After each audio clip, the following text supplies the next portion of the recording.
अस्सलाम वालेकुम दोस्तों, मैं हूं शुबान खालिद गोरिया और आज हम बात करेंगे ड्रामा सीरीज कम ज़र्फ़ के एपिसोड नंबर 14 के बारे में। और इसके बाद मैं आपको बताऊंगा कि इस ड्रामे के आने वाले एपिसोड्स में क्या होगा और इस ड्रामे का एंड क्या होगा। तो प्लीज़ इस वीडियो को शुरू से लेकर एंड तक ज़रूर देखें।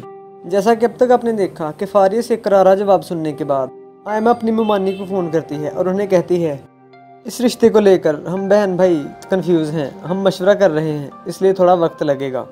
जिस पर वो आयमा से कहती हैं कि क्या मतलब है तुम्हारा, क्या कहना चाह रही हो तुम। जिस पर आयमा मुस्कुराते हुए कहती है कि बच्ची ना बने मुमानी जान। फ्रेंड्स, आयमा को फारिया से करारा जवाब मिल चुका है, इसलिए वो हरगिज़ ये नहीं चाहेगी कि फारिया इस घर में आए और इसे बराबर की टक्कर दे। फ्रेंड्स, जब आसिम को ये बात पता चलती है कि शादी की डेट आगे कर दी गई है तो वो आयमा से पूछता है कि फारिया के घर वाले कह रहे थे कि आपने शादी की डेट आगे कर दी है, आपको कुछ वक्त चाहिए। जिस पर आयमा कहती है कि हाँ भाई, क्या इतराज़ है किसी को इस बात पर। आजिर ये बात सुनकर कहता है कि अब जब रस्म हो गई है तो क्या जवाज़ बनता है डिले करने का। जिस पर आयमा सबको चौंकाते हुए कहती हैं कि मैं मोना की शादी कर रही हूँ। अचानक मोना की शादी का सुनकर सब दंग रह जाते हैं। इसके बाद आपने देखा कि आसिम और फारिया की मुलाकात होती है। फारिया आसिम से कहती है कि तुम कौन सी स्टोन एज में रह रहे हो, घर का सरबराह होने का ये मतलब तो नहीं है कि आप अपने फैसले दूसरों पर मुसल्लत करें। उधर मोना के अचानक शादी के फैसले की वजह से मोना कॉलेज नहीं जा पाती।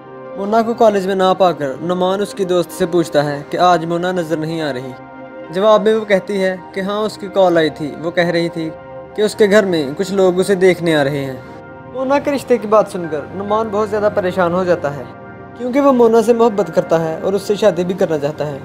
इसलिए नुमान मोना के घर रिश्ता भेजता है और यूँ नुमान और मोना की शादी हो जाती है। आसिम और आजिर मोना को हंसते और मुस्कुराते हुए नुमान के साथ रुखसत करते हैं, जिसके बाद नुमान और मोना हंसी खुशी अपनी ज़िंदगी गुजारने लगते हैं। जबकि दूसरी तरफ नुमान भी जद्दोजहद करके बिलाखिर किसी न किसी तरह फारिया से शादी कर ही लेगा। जबकि दूसरी तरफ अगर बात की जाए आयमा की, तो आप देखेंगे कि नबील, जो कि सिर्फ और सिर्फ पैसों के लिए आयमा के पीछे लगा हुआ है, और आयमा भी उसे पैसे खिलाती जा रही है ताकि किसी न किसी तरह इसका घर आबाद हो सके। फ्रेंड्स, आप देखेंगे कि आखिरकार नबील आयमा से शादी तो कर लेगा, लेकिन नबील आयमा को ये सच नहीं बताएगा कि उसकी पहले भी एक शादी हो चुकी है और उस शादी में से नबील की एक औलाद भी है। लेकिन शादी के बाद आयमा को जब ये सच पता चलता है कि नबील की पहले भी शादी हो चुकी है तो वो नबील को छोड़कर चली जाती है। आयमा अपने घर वापस चली जाती है और फिर से अपने भाइयों पर रोब जमाने की कोशिश करती है, लेकिन इस बार आयमा की ये कोशिश नाकाम नहीं होती, क्योंकि आसिम और आजिर दोनों अपनी अपनी जगह सेटल हो चुके होते हैं, जिसकी वजह से आयमा इन पर अपना रोब नहीं जमा पाती। आगे चलकर आप देखेंगे कि नबील को अपनी गलती का एहसास होता है और वो आयमा से माफ़ी मांगता है, लेकिन नबील के कई बार माफ़ी मांगने के बाद भी आयमा उसे माफ़ नहीं करती और हो सकता है कि टेंशन और स्ट्रेस की वजह से आयमा आखिर में पागल हो जाए। लेकिन आपके ख्याल में आयमा का क्या अंजाम होना चाहिए, अपनी राय कमेंट सेक्शन में ज़रूर दें।